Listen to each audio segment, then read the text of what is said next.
Hey there, everyone. It's Scurvy back again with another episode of Scurvy Shit List. And today's episode, it's on H3H3 Productions.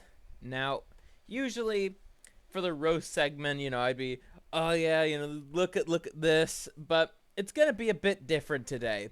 I haven't had much alcohol tonight. I just had a shot of vodka. I was gonna do this segment sober, but tradition is tradition, and I'd figured I'd at least have a little bit of alcohol. Instead of it being a traditional roast, it's going to be a bit more of a eulogy kind of feel, if you get what I mean by that. So let's begin. H3H3, what the fuck happened to you? You were actually funny. You were actually a good content creator. You were up there with some of the greatest people of YouTube of that time. Filthy Frank, iDubbbz before his fall from grace, Max Mofo. Like, you were a pseudo Shrimpson boy. Yet, ever since you moved to LA, you yourself have changed into something that's unrecognizable from your rise to fame. I don't like the current version of yourself. I don't like the podcast. The podcast has also gone significantly downhill from when it was started. As you could see, this is the podcast now. This is you. You stopped taking care of yourself. Compared to this photo, you were a lot thinner. Yeah, of course you had the fupa, but that was funny back then. How you'd play off of that. Like, you're not even doing that anymore. You're not even making fun of yourself. You think you're so high and mighty that you forgot one of the key components of comedy, and that's being able to make fun of yourself. Like, whenever I see this version of Ethan, I see somebody who, who made it out from the trenches of being, like YouTube nothing, you could say. He was a YouTube nobody, got out of those trenches. The beanie, that orange beanie that you could see in the background. And then, you're probably one of your best videos got released at around the time. Vape Nation. Vape Nation! I could still do that to this day, and I never vaped at all. But it was a funny video. You made some actual funny shit. Like, the Peep and Creep video, that was hysterical. Just like, you were such a ball of energy that I couldn't help but be inspired by in my own life. To try to just, like, be a bit more of a people person. Like, even if it ended me in ridicule. Sorry, I'm stammering a little bit. But you really did help me get over some social anxiety at the start of college. The jokes that you cracked, I thought were so funny. I wanted to let the people I met know that you're a funny guy and recommend your channel. As cringy as that sounds, it's just like, your videos were that good. Why wouldn't I want to recommend them? As well as some of the other people that I like to watch. Why wouldn't I do that? You were respected. And now you're not. Now you're just some fat, cynical loser who just talks about politics and knows nothing about it. I mean, there's probably a reason why you collaborated with Hassan, because he doesn't really know much about politics either. And he may or may not be on the shit list one of these days. But that's another story for another day. But getting back to the point here. Seriously, Ethan.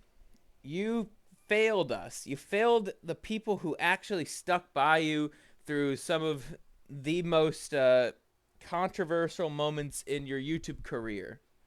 Like, the Gokanaru video and the Mudahar video. Like, granted, in hindsight, those are actually pretty good videos to see what would happen if if he didn't listen to criticism. And guess what? He didn't listen to criticism. He stopped making the comedy videos and was just so dead set on the podcast. Like, he was just consumed by it. Like, it seemed like at the time, like in like 2020, 2021, it's just like all he wanted to be was just a podcaster, and not even a good one. Like, he just became just like your stereotypical Reddit leftist, and we're already inundated by those people to begin with. So, ultimately, what happened to you? Was it LA that corrupted you? Were you always like this, even back when you were funny and could actually craft some good videos and collaborated with people that also were pretty good at that time? Like, I swear, if you stopped making like videos in like 2019, I think you'd be a lot more fondly remembered. And if also you didn't, keep milking the podcast into the ground, I think you probably would have been remembered more fondly. And then also your current tweets, they're just like, oh my god, they're bad. They're really bad. And it's just like, you just couldn't make me laugh throughout 2020. That was the turning point for me in just like a lot of ways. But you just lost it. Like, and you stopped uploading videos to the main channel too. And that sucks. It really sucks to see someone who you admired just go down such a path to just become a stupid piece of shit. And I really mean those three words. Stupid piece of shit. Like, you've done and said a lot of like terrible things, and this is coming from the guy who rips on trannies a lot. But not even I would stoop so low as to say some of the things that you said to people of your own like religious group just because they disagree with you. And with that being said, let's get to my history with the guy. Although I've already said quite a bit of it here.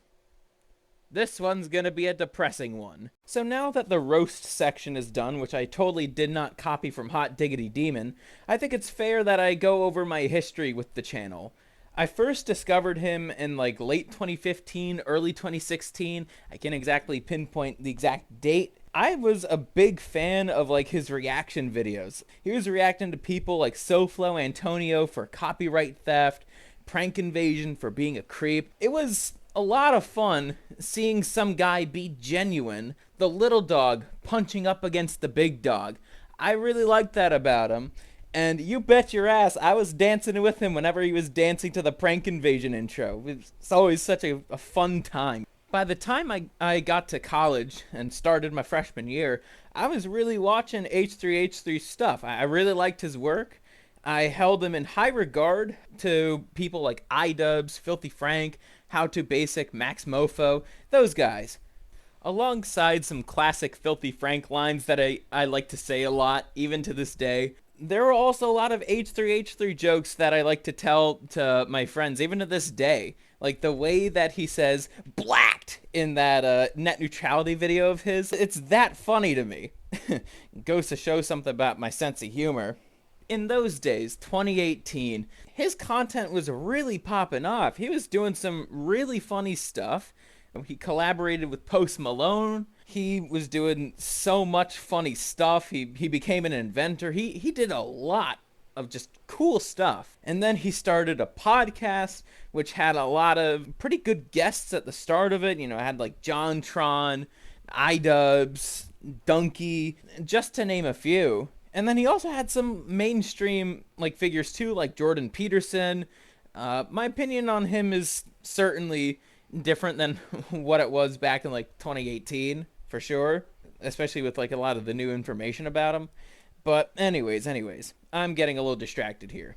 The podcast was genuinely pretty good. It was largely focused on like internet culture, not so much on like politics. For the time he did have JBP on there, like it was more about like philosophy, if anything. Ethan was there to learn from the master, so to speak, and not Ethan being a lecturing moron. Honestly, it was the podcast that basically was the beginning of the end. And it's rather unfortunate. It could have gone on to be something great, but unfortunately, it got ruined. If you watch the H3H3 podcast now, it's nothing but Ethan being a dick to his guest. And there's a reason for this. Even in the podcast's early days, there were a few like bad episodes of it. I think notably the one with Bill Burr, where he was just relentlessly antagonizing the dude, and people were not a fan of that. And eventually I think he did do a second podcast where that one was a lot better. I think that podcast was a sign to come. I think it was around this time where the podcast started to get more political, a podcast that is based off internet culture, which honestly, if what you made is not political and it gets turned into something political, no matter what way you lean, left or right, it's gonna suck. This is what happened with the H3 podcast. It turned into nothing more than just empty virtue signaling at people that were ready to devour him as soon as he messed up on anything. Although, then again, he did get their good graces again quite easily because of how woke he is now. With that said, the woke has now been infused into his comedy, which means that he will rip on people relentlessly, whether they moderately or heavily disagree with him. Whereas in the past, he would bring on people who he disagreed with and have a talk with them. And one most notable example of this, when he laughed at the death of Herman Cain.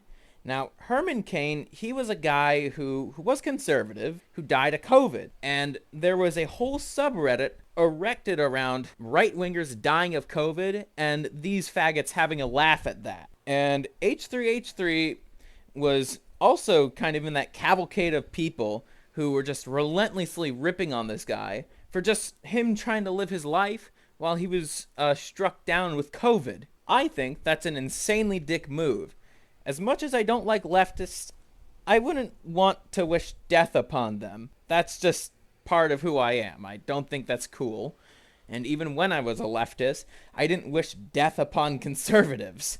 There's a notable instance of Ethan giving a death threat to a conservative, and that would be podcaster slash commentator Ben Shapiro. Keep in mind that both Ethan and Ben are Jewish, and you have Ethan Klein saying that he'd bomb Ben Shapiro for being a fake Jew, as well as the Daily Wire. This got a lot of backlash, and rightfully so. Ben Shapiro did also clap back with an amazing response, if you ask me. And H3H3's been known to just say, oh yeah, let's just bomb this place for no reason. And even his co-hosts are saying like, dude, you didn't even say in Minecraft. That's basically just saying you're joking if you're new to internet lingo.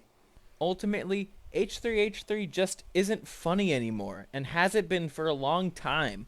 Ever since he stopped doing videos on the main channel and switched to being a shitty podcast host, everything has just gone down in quality. The jokes aren't funny. I don't know what else to say, because he got popular because of the comedy videos and the reaction videos that were actually funny, and now he's just there to piss people off. He's not there to like bring joy to anyone except for rabid leftist lunatics. He alienated people that actually helped him grow. Like, he's done a lot of like lolcow worthy shit, and there's a reason why there's a massive Kiwi Farms thread on him. And ultimately, it exists because he's just not funny. I had to repeat it twice because it's true. So the reason why H3H3 or Ethan Klein is on my shit list is because he's trying his damn hardest to be a political commentator when he should have focused on being a comedian. His political commentary sucks, and most sane people, left or right, know that. He abandoned what works, his comedy, and he's gonna suffer the consequences for that. Oh man, I was not expecting that to be as somber as it was, but hopefully this next episode of the shit list is going to be a bit more on the funny side. Let's see what it comes up with. Oh boy. It's typing up a storm. Oh boy. Tim Pool. This is one I've been looking forward to doing for a long time now. At least since 2021, before I even created this fucking channel. See ya then, fellas.